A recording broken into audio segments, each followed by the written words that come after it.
This is Michael Matheson Miller, and you are listening to the Moral Imagination Podcast.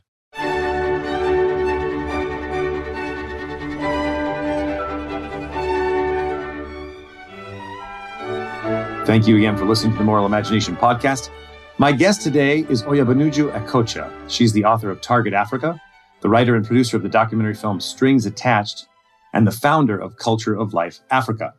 In this episode, we talk about the issue of neocolonialism, specifically ideological colonization, where certain Western secular ideas are imposed on Africa and the developing world, often by making aid and assistance contingent upon adopting policies that are not supported by the majority of the population. So Uju argues that what we're seeing is a type of cultural annexation in Africa by Western elites, especially in the areas of population control, life, marriage, and family. We also talk about what The Economist magazine has called gendercide. So in population control programs, people are encouraged to have small families. And when they do, what kind of child do they choose? Well, they generally choose boys. And so what we're seeing is unprecedented shifts in boy-girl ratios, and not only in China. And this is what The Economist magazine has called gendercide, but also the New York Times has called the daughter deficit. Now, I actually did this interview a while ago before her book, Target Africa, was published. And also, the sound is a bit lower quality than I like. But I think it's a very important topic. It addresses the themes in her book, Target Africa, which I highly recommend. And I think it's important to hear her voice on these fundamental issues. Now, in addition to her writing and leading Culture of Life Africa, Uju is a specialist in biomedical sciences in hematology. She works at a hospital in the United Kingdom. And prior to her current position, she was a medical laboratory scientist at the University of Nigeria Teaching Hospital. She holds a master's degree in biomedical science from the University of East London and a bachelor's degree in microbiology from the University of Nigeria. Uju was born in Southeast Nigeria, the youngest of 6 children, and has resided in the United Kingdom since 2006. So we discuss a number of articles, books, and other resources, including a debate between Uju and a member of the European Parliament. So I have links on the show to those books, to the videos, so you can go visit that at themoralimagination.com. So for all the resources that we mentioned, themoralimagination.com. So thank you again for listening. And as always, if you like the podcast, please share with your friends and family. And if you have time to write a review, I really appreciate it. It helps grow the podcast. And now to my conversation with Obianuju Ekeocha on new colonialism of ideology and culture. I'm delighted to have you on the show. And so I want to talk to you a little bit about your work and Culture of Life Africa. So maybe we could just start by tell me a little bit about your work, but also tell me a little bit about how you got involved in this. I know you said you started out as a scientist, and you're now doing a lot of work with Culture of Life Africa, a lot of work on fighting against abortion in Africa. Tell me a little bit of your story. Right. Okay, Michael. First of all, thank you for having me on your show. I'm very excited to be here. Now, as you said, I started off as a scientist. I am a biomedical scientist by training. I'm Nigerian by birth, and I come from a fairly large family. We're 6 in our family, and I was trained as a scientist. I went to university, studied microbiology, studied medical laboratory sciences, came to the UK 11 years ago and studied biomedical sciences, MSc. So I did my master's at a university in London. And I was very pleased just working in the field of science, medical science. And then only a few years ago, that was back in 2012, I very unexpectedly came across an interview that was done by Melinda Gates, the wife of Bill Gates. It was an interview with CNN, and she was talking about this big legacy of hers, which was supposed to be a big family planning, quote unquote, family planning project, which was going to raise all this money to go into providing contraception for African women. So on that night, I was quite disturbed by it. Why? Because first and foremost, I'm born African and raised in Africa, and I felt that what she was saying was really not consistent, and the view she was giving of the African woman was really not consistent with what I knew of my own life, of my own upbringing, and also of the women that I know at home, my aunties and friends and relations who are at home. Contraception is definitely not top list of any African woman that I know of. So what did she say? What did she say that specifically that stood out to you? Okay, it's actually quite easy to verify, because she was at that time, there was an occasion happening which she was spearheading, and that was the Family Planning Summit, which was held in London back in 2012. So she was partnering with David Cameron, who was the Prime Minister at the time, and they were trying to get, raise $5 billion, billion with a B, dollars dedicated only to contraception, only to the so-called modern family planning. But it wasn't just a matter of her giving money, because anyone can give their money to whatever cause they wish. But she was also doing something which I found quite disturbing at the time, which was to have an entire program and agenda where she was getting all the African governments who were interested in getting part of this funding. She was getting them on board to not only receive the money, but to show that they were serious about contraception. So the end result was that countries like Nigeria, Burkina Faso, Ghana, all these countries, because they were all interested in getting part of this $5 billion being raised, everybody went back and redid their budget, because Melinda Gates was demanding that they show that that every country was serious about family planning. So different countries were increasing their budgets in family planning. They were changing all their strategy, and all of these things. To me at the time, it just didn't look like something that was going to play out well on ground in rural African communities, in urban African communities, as I knew. But I felt this was a way of her starting off a new agenda of population control that had been for some time quiet up until then. But she was starting it off again, this very unpopular movement, the population control movement, but just doing something more sinister, which was packaging it to look nice and palatable. And she was making it all about women's care and all about women's empowerment. And I saw it for what it was. And I went ahead and wrote an article about it, which eventually became what many people may know of the open letter, as the open letter to Melinda Gates. So it was republished by the Vatican at the time. So the Pontifical Council for the Laity. It was translated into different languages, and it's quite easy to find on the internet now. The open letter to Melinda Gates. Great. I'll put up a link to that. Great. Let's step back for a second, because I think maybe for our listeners who don't know your work, let's talk a little bit about. So that's how you. Let me summarize. So you were a scientist. You were kind of doing your degree. All of a sudden, you saw this work by Melinda Gates, and it shocked you. And you said, "Okay, something's wrong with that." Let's maybe back up and explain what are some of the things that you think are the problems or the challenges that made you start Culture of Life Africa. You talked a little bit about population control. Maybe kind of go back a little bit, and for me and for our listeners, kind of explain not just your personal experience, but some of the challenges and some of the reasons that made you or inspired you to work, to start Culture of Life Africa, and also, the kind of the contrast between what you see with the Gates Foundation and maybe other large groups. Right, that's fine. So you had asked at first, where I started. So it started as this open letters Melinda Gates, but eventually I realized that there was need for the African voice in public square, because one of the greatest challenges I saw at the time, and it still remains true to this day, is that we listen to international news. We listen to, sometimes what CNN has to say about different projects and different things going on in the developing world.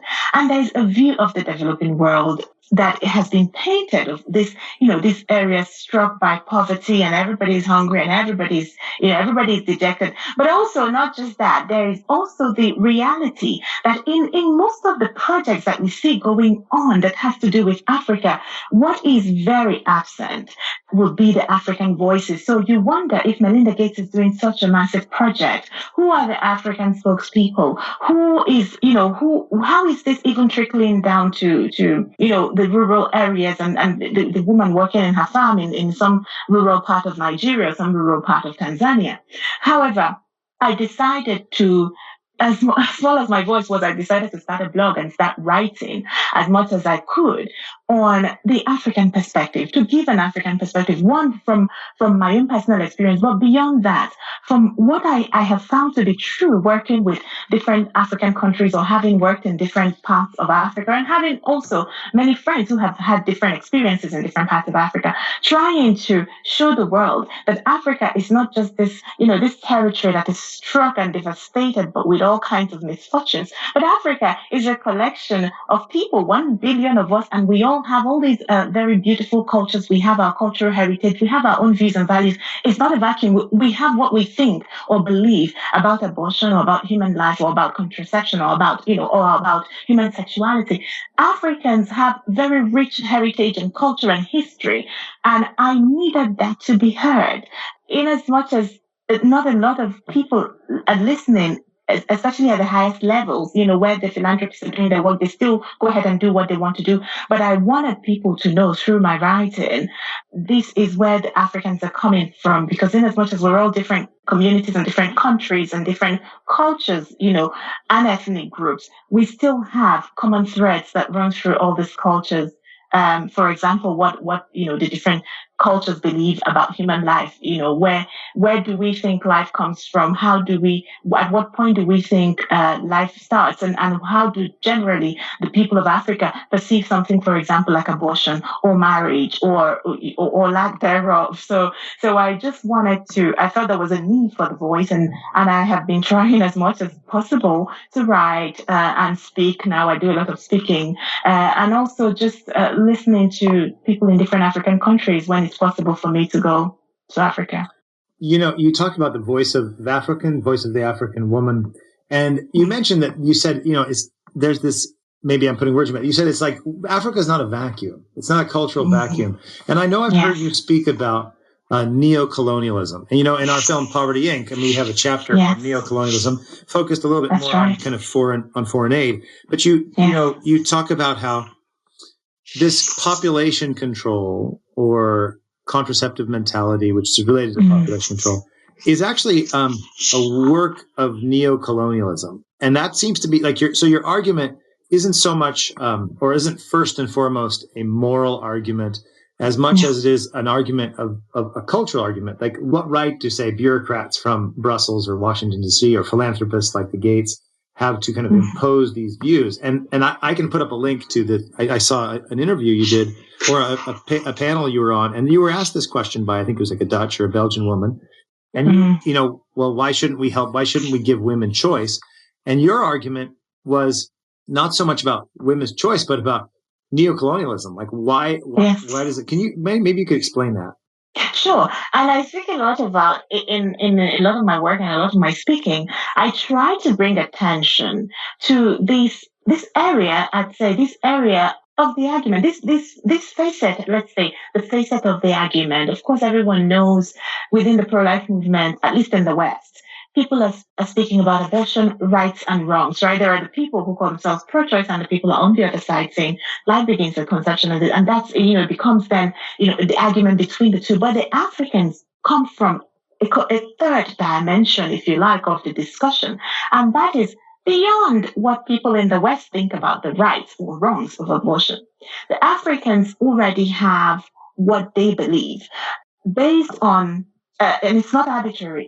It's based on our cultural heritage, which you cannot take away from us without having to somehow overpower, all these people, without somehow having to erase what our grandparents taught us and what their grandparents taught them and what we have inherited that should be in many ways protected within the communities, or, within the African community or within African countries. So I speak a lot about neocolonialism because I believe that neocolonialism, it's been described, I think, by many people in different ways from different perspectives. Even as you said in your excellent documentary, Poverty Inc., you talk about it from the viewpoint of the donor recipient. From the I just want to say, I didn't invite you on this show so that you could praise me.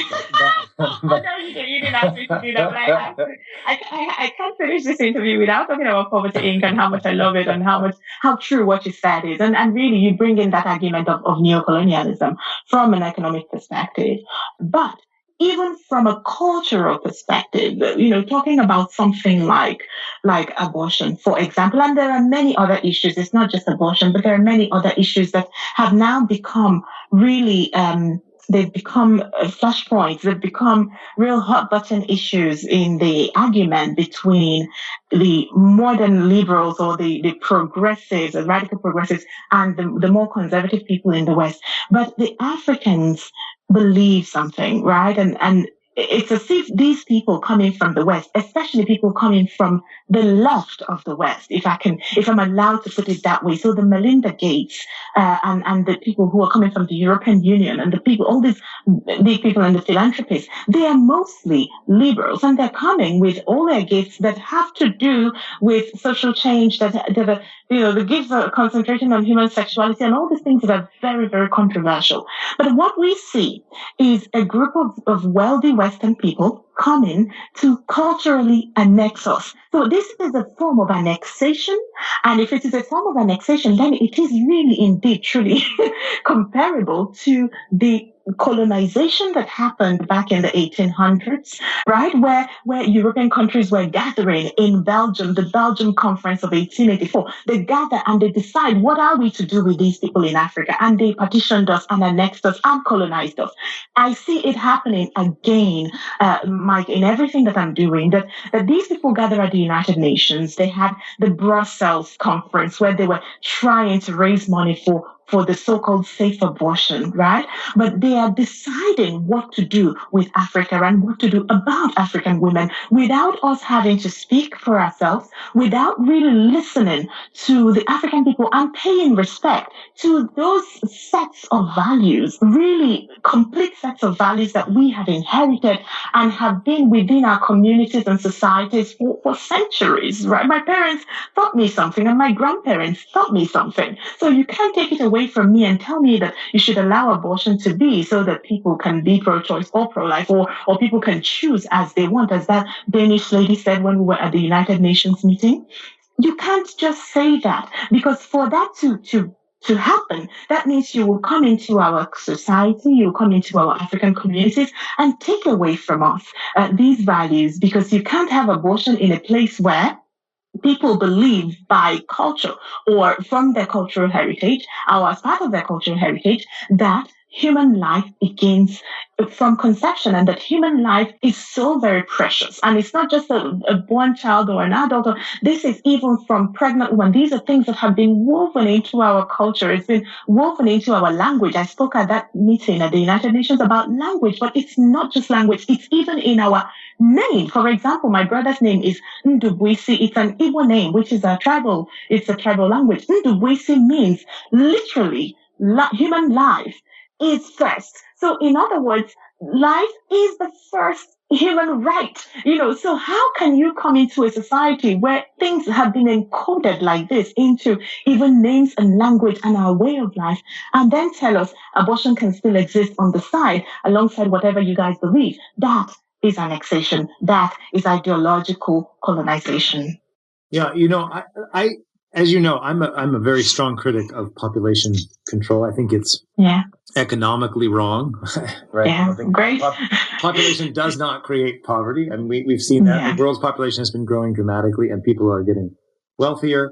Yes. I'm also, as you know, a critic of this kind of ideological colonization.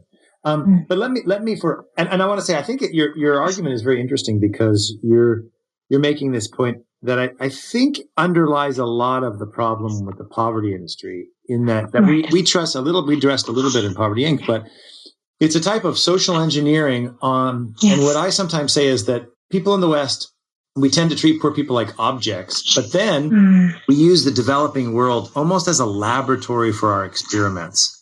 Absolutely. And I think what you're seeing here, especially with population control, is a laboratory for experiments. And we know, and we're seeing people have written about this. David Goldman's book on population, I think, is very important. But we see, for example, how we have unprecedented boy-girl ratios, because when you encourage people to have fewer children, they obviously choose boys. And so what happens is we have what The Economist magazine has called gendercide, and what the New York Times has called a daughter deficit. And so we're seeing these problems because of this type of social engineering, this type of what Nassim Taleb calls naive interventionism, right? And I think you're getting to a different philosophical analysis that really it's this blank slate version of Africa that, as you said, what are we going to do with these people? And this is a serious problem. But so, as you know, I mean, I have total sympathies with your argument, but let me push back on you for just a minute, and I want to know how you'd answer this. I mean, a lot of people would say, "Okay, look, you're great, but aren't you just representing a small part of Africa? I mean, have not African nations been willing to participate in family planning, promoting abortion, even sterilization?" And what would you say? I mean, what would you say to the person that says, look, you're just trying to impose your views upon others? What about women who want abortions? And what African nations are behind this as well? It's not just colonialization. African leaders have willingly participated in this type of activity. What would you say to that?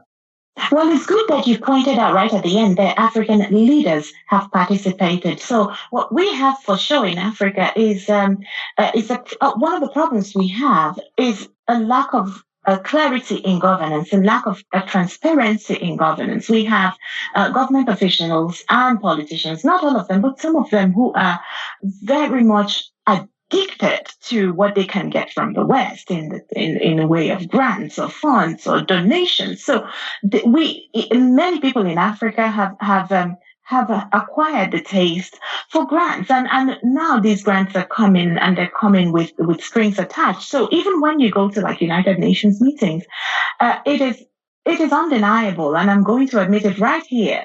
There are African delegates who come, there are African leaders who attend these events and who participate.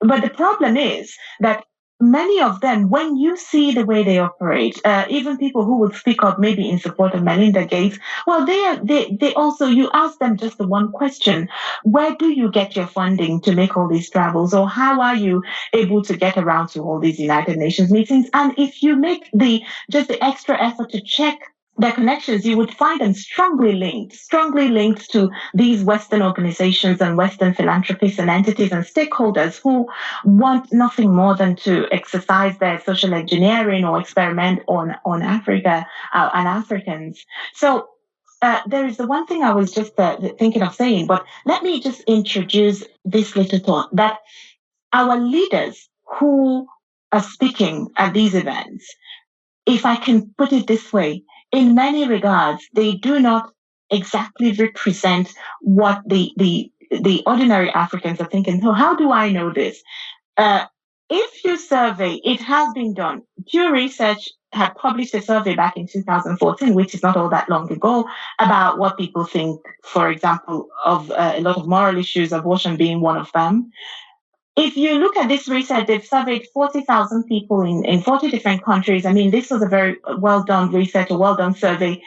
You would see that the highest scoring countries in the top, I think some of the top 15 countries would be African countries. The top scoring countries, sorry, maybe explain exactly. Would be African countries. About believing what? Sorry, believing what?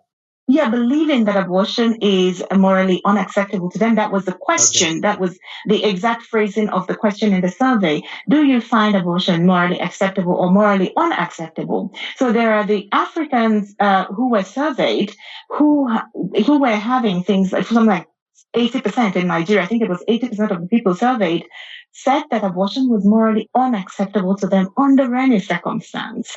You find people like in Ghana where as high as 92% of the society saying, or the surveyed people saying, 92% saying that abortion is morally unacceptable to them. How do you get such figures if not that the majority of the people are overwhelmingly in support of protecting human life from the womb? And why is it so? Why is it such overwhelming numbers? It's just the one thing that I would point to. It's the culture. It's the culture that has made it that everybody is thinking this, right? You come to a country like South Africa, even where they've had legal abortions for the past 20 years.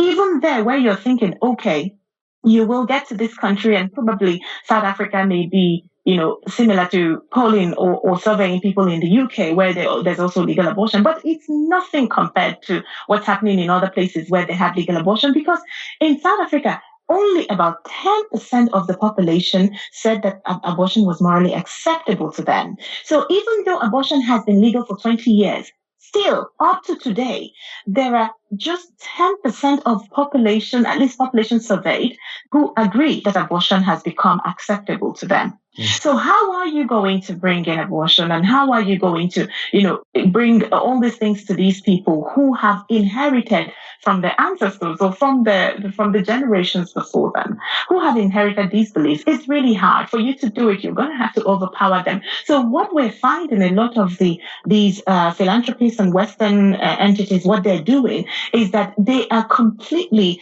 ignoring the entire population of people, and they are going straight to the leaders, because it's easy to, for example, convince 100 parliamentarians in an African country to choose abortion if you're going to have all this money attached to it, than to try to get 7 million people in Sierra Leone. And they're having that fight even in Sierra Leone right now, because most people in Sierra Leone completely abhor and reject abortion. But it's easy to get their politicians to vote and still pass a bill that everybody or most of the people are against. So I speak my own views, but they're not just my own views. They're not views that I just formed. They're views that were inherited. And I didn't inherit it alone.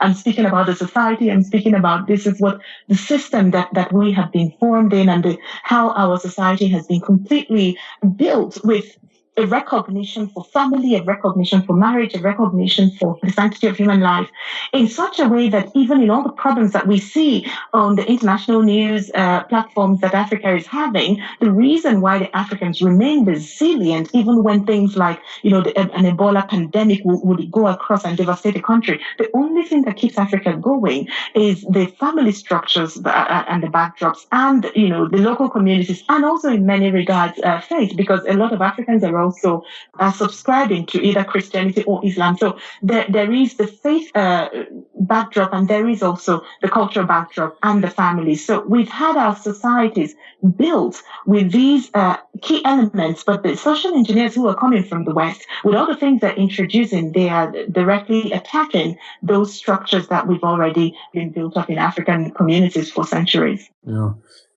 There are so many things we could talk about, and I know I want to respect your time because it's getting late in London, and we started a little bit late, so which was my fault. But that's okay. But we could talk about some of the kind of economic reasons, but I'd like to stay focused a little bit on the cultural reasons. Although maybe you could give me some economics one. There's increasing evidence that population is not a cause of poverty, but why do you think there's such enthusiasm for population control, right? From philanthropists and from, say, Western governments, whether it's through contraception, abortion, sterilization, family planning regimes. When you think of all of the problems that Africa faces, right? Sometimes 60% of the land has no clear title. They don't know who owns the land. It's hard to get your court case heard. And there's sickness and other things. And again, let's not overstate it, right? Africa is not like one big, massive poor place. There's lots of things going on. But at the same time, there are these challenges of poverty. But with all of the things that need to be addressed, why do you think there's such enthusiasm for population control? Where does this come from? Is it really a cultural thing? Is it an economic thing? What's your take on that? Right. So I believe, at least this is my own understanding, or this is what I have come to conclude after a number of years of studying these things and being at different meetings and reading a lot about it, and also writing a little bit on these issues. Now, I believe that population control as it exists today has become like a convergence point. It's not just one group of people. It's not one type of people who are interested in controlling the populations within the African countries. I believe that it's become a convergence point for, first and foremost, of course, the Malthusian, people who believe in that already debunked, but they still believe it anyway, the Malthusian students or the adherents, the people who believe that Africa is growing at such an extent or such a rate that at one point it's going to. So those who genuinely believe it, but it's false though, right? So you have the population control people who believe that. You have the environmentalists who prefer, right, that we preserve the silverback gorillas in in Africa than the people of Africa. Those who put so much value on, so much more value, let's put it, on other creatures than the human beings in Africa. You also have the eugenists as well, who you won't deny it. There are still people who believe that the Africans should breed less. So the eugenists are there, and They they're very believe much. what? The eugenists believe what?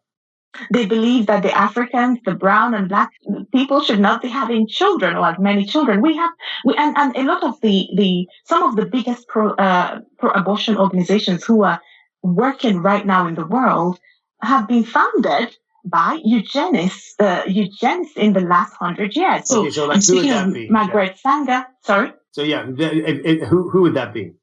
Yeah, I'm speaking of Margaret Sanger, who was the founder of Planned Parenthood. She was a eugenicist, and she has her records, and that is incontrovertible. And also there is Marie Stopes, who is the founder of Marie Stopes International, one of the biggest abortion providing organizations in the world. They are headquartered in London. Marie Stopes International, working in Africa, just like Planned Parenthood, founded by Marie Stopes, who back in the 1920s and 30s was a well-known eugenicist, among other things. So these people have founded these organizations that have now become like massive conglomerates, right? They're providing abortions, they're providing the so-called modern contraception and modern family planning, but nobody bothers to look at the history, or when you speak much about it, then they say, oh, it doesn't really matter, that was the thinking at the time. But there are people who have inherited directly within these organizations the core spirit in the founders, right? The core founder spirit. But those are the eugenicists. You also have people like the feminists who despise completely the idea that women could get pregnant with women. But the problem is that in Africa, even feminism flies in the face of how people are raised and brought up in Africa, because a lot of us are raised for marriage, right? A lot of us are raised with what I want to call a healthy view for marriage. Most African girls want to be married. Many African men know they should be married, and we have more marriages even in poor places. Even in cases of poverty, people get married, people form households. But there are the feminists who are coming from the West, or people who come with that point of view that, oh, women should be able to have all their freedom. And to them, you cannot have that freedom without these things, contraception, abortion, right there in the system. So you have all those, the feminists, you have people like Melinda Gates, who has like a messiah complex. and I think they come with a very dangerous, this dangerous view, or this very misplaced understanding that in order to end poverty, then you should have fewer poor people being born, or fewer people being born into poor societies. That's wrong. That's actually wrong. I was raised in a family of six. My father was not wealthy or anything, but still we did well. We all got education. It's really for people to focus on the right things in African societies, and know that education can indeed bring you out of poverty, right? That if you have good opportunities in business, you can actually get out of poverty. I have seen a lot of that, but that someone comes in to push this population control would be that they have the support of a large group of people who have the same end, but they're coming from different perspectives, but they all want the one thing, which is to stop or reduce the number of children who are born in Africa. And they get into Africa and they find people to cooperate with them, because you cannot colonize a people without finding insiders, citizens of that place who are willing to cooperate with you. So they have found that in Africa. And so your sense, and to kind of summarize, is that, again, goes back to your cultural imperialism point, right? That most of it is not an economic issue, it's a cultural issue. Is that it is fair? Yeah. So let me ask a question. I know the President of the United States, Donald Trump, reversed the Mexico City agreements, which stops then the United States from funding organizations that perform abortions. And you've written about that, but you also had either a Twitter or an article or something that said, not in almost the kind of sarcasm, not to worry, countries are falling over themselves to fund abortions in Africa. Maybe explain this a little bit, but also, it was kind of a powerful, to me, it was a very powerful example of your colonialism. Like you've already addressed some of it, but maybe talk a little bit more about this almost kind of ideological desire, as you say, to stop Africans from having children. Here's why. some of the things you'd say, people would say, look, and again, part of this is pushback, is to say, well, I mean, come on, these aren't bad people. I mean, they clearly want to help Africans. And clearly population causing poverty is an economic fallacy. It's an understandable one. I mean, you travel somewhere for the first time, you see all these people around you, and you have the very simple thought like, wow, if there were fewer people, there'd more things to go around. And of course, that's just an economic error. And an error of intuition.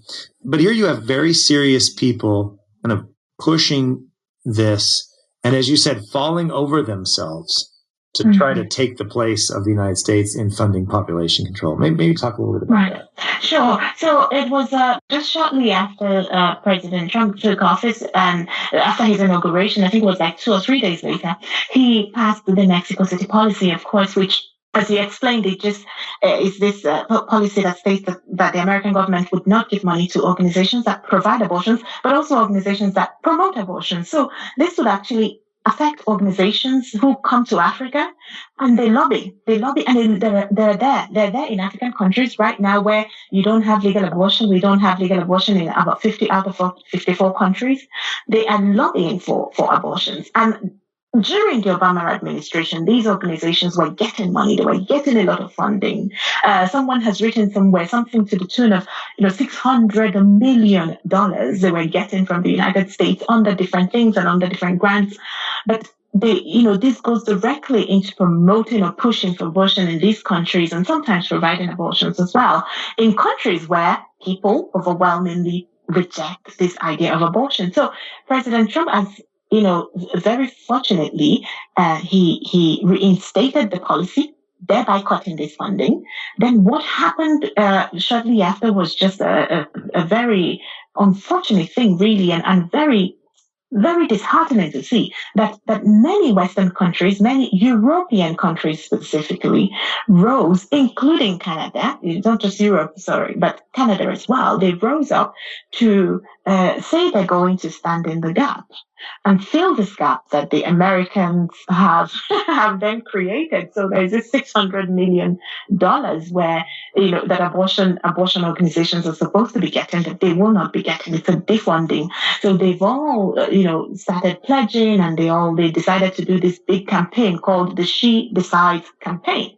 What I'm asking is, who is the She Decides? Because this is something that was spearheaded by the Dutch. So it's not, and if you go to the website, it has a picture of African women right there on their homepage. But I know it's not these women deciding, it's really the Dutch women deciding. Now it's the Dutch and it's the Belgians, all these countries who have come together, all pledging money. And mind you, this money is going to what they're calling the Safe Abortion Initiative. So really, they're creating a big pocket and they're putting a lot of money in there. And what is that money for? It's going directly into funding abortions, which is abhorrent and rejected already by many of the African countries. Now, if this was a really marvelous thing that happened, I'll show you the indication that the Africans appreciate it would be that it would be on the national news platforms in Africa. We should have been hearing it in Lagos or Abuja or Accra. It should have been in the papers. Oh, look at these wonderful people who are giving us 190 million euros or whatever, $190 million. But it didn't. None of the African countries are talking about it because it's a shameful thing. It's money being raised for abortion, even though there were African leaders who were there. They weren't. I was following them a lot online. None of them was talking about it because they know that if Western countries are gathering and they're raising something as high as, almost 200 million euros, it's shameful if that money is actually going to what the Africans would see as killing of the unborn African children. Meanwhile, that same money, if you calculate it, I used to work in a Nigerian hospital, so I just tried to make it a very rough estimate. That money could have gone to as many as 5 million prenatal care visits in the hospital where I worked, which was a top-notch hospital in Nigeria. If you had paid that money to a big hospital in Nigeria, it would give 5 million women access to prenatal care that a lot of them wouldn't get. If you decide to build schools from scratch, you can build as many as 6,000 schools across the continent of Africa that would educate 12 million people. So look at these Western leaders who are gathering together and they're raising their large sums of money, but yet they completely ignore what the Africans are begging for full-throated, what they are asking for and what they are desperate for and what their governments, unfortunately, are not giving them, which would be access to excellent education, access to healthcare, access to something like, like a better judicial system so that people can have access to basic justice infrastructure. None of those things exist. None of those things exist in many places, but then you're using your power and platform to raise money that goes directly to something that the Africans are not even asking for.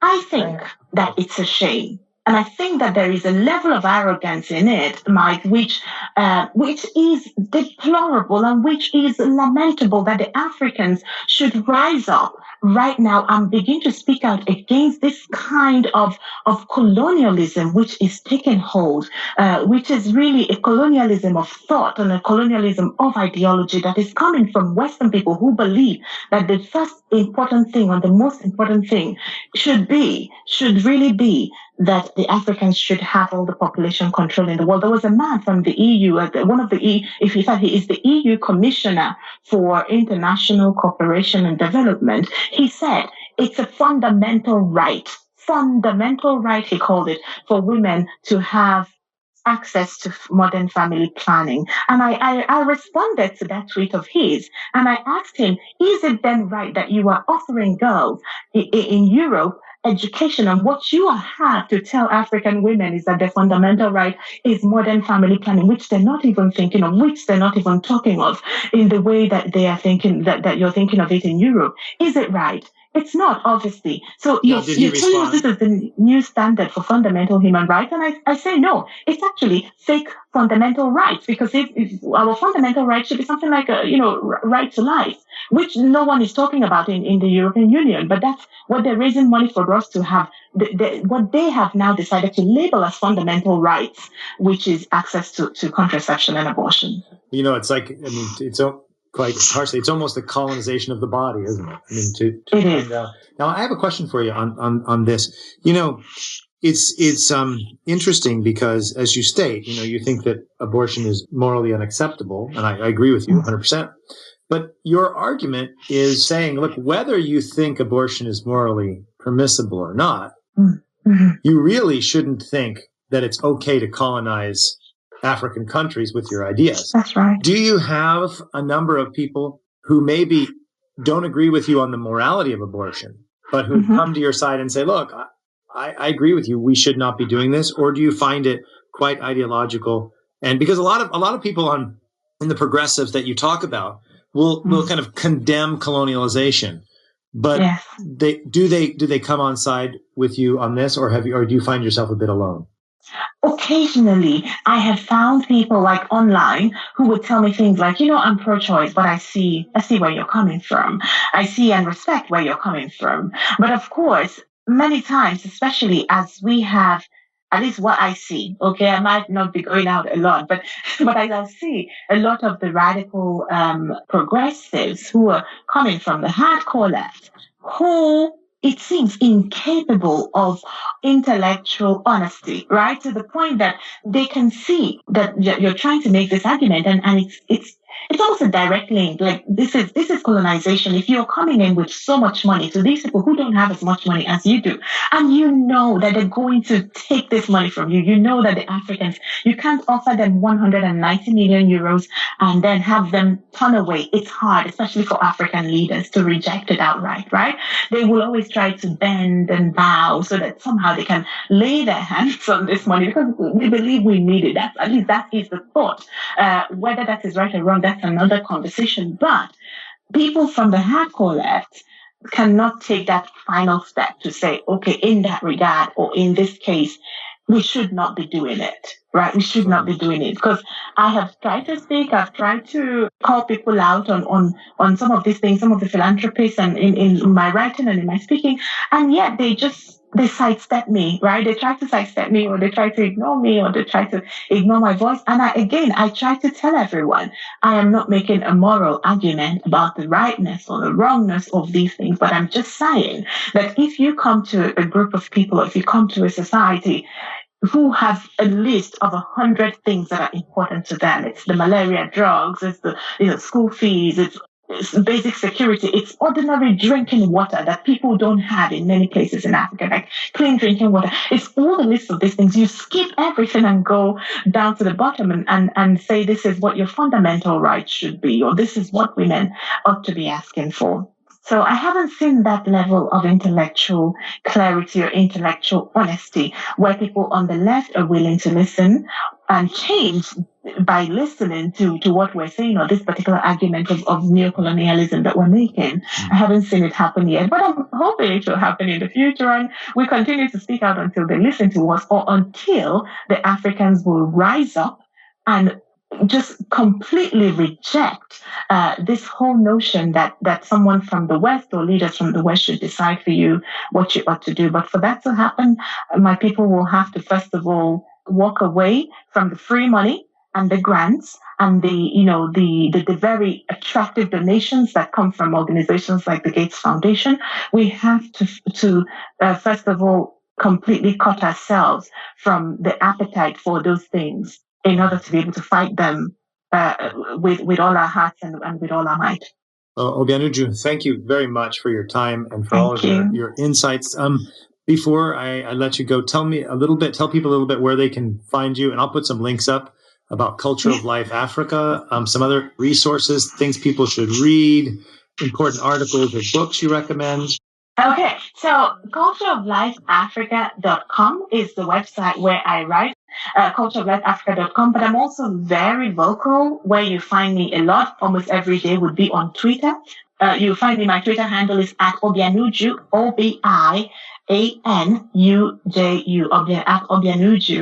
And I speak out there every day and try to, speak truth to power through Twitter, if that were possible. About what people can read, there are lots of reading materials out there, but we hope that there will be more. But one that I would like to put out would be a book like Broken Promises, which is about the AIDS establishment, written by Professor Edward Green, who was formerly from Harvard University. He did some work in Africa. He's a liberal, was from a liberal viewpoint, but he went out to Africa after working 25 years in the AIDS establishment. He found out that, how condoms were being distributed. There was something really wrong with it. Wrote a fantastic book, Broken Promises. There is another one. I've read that. I recommend that. It's very important. That's just a quick interruption. That's a very good book. I mean, after Benedict XVI spoke out about what happened. That's right. They interviewed him and he said, well, I think Benedict XVI is right. And this created this firestorm. And then so he explained why he thinks, based on empirical evidence, how population control programs and contraception has actually been harmful for AIDS and to other things for Africa. So totally worth reading. I recommend it. Anything else? Yeah, The War Against Population, which I'm only just starting, but it's by Jacqueline Kassoun. It's from Ignatius Press, so I'm quite enjoying this one as well. Then there is one that I have on my reading list. I haven't yet gone through, but I know the author, so based on that, I will put it out. The Global Sexual Revolution by Gabriel Kubi, who is a personal friend. Again, it's just this idea that there are people who have put themselves as the elite to tell the rest of the world what to do. It's not just only affecting Africa, even though with the case of Africa, it's so glaring, the examples, but also they're just trying to ideologically annex and colonize everyone. The children, they're in the schools, they're everywhere and trying to get their tentacles into every establishment. And we should be reading and knowing about them. So I also recommend probably Julian Simon's work on population as well. Definitely worth reading. Well, Obianuju, thank you very much. Thanks for your time there in London. I hope you have a nice evening. And let's hopefully have you back on the show and hear more about what you're doing and more of your insights. I really appreciate your taking the time and appreciate your work. And I am glad that we've been able to hear your voice here. Thank you so much. Thank you so much.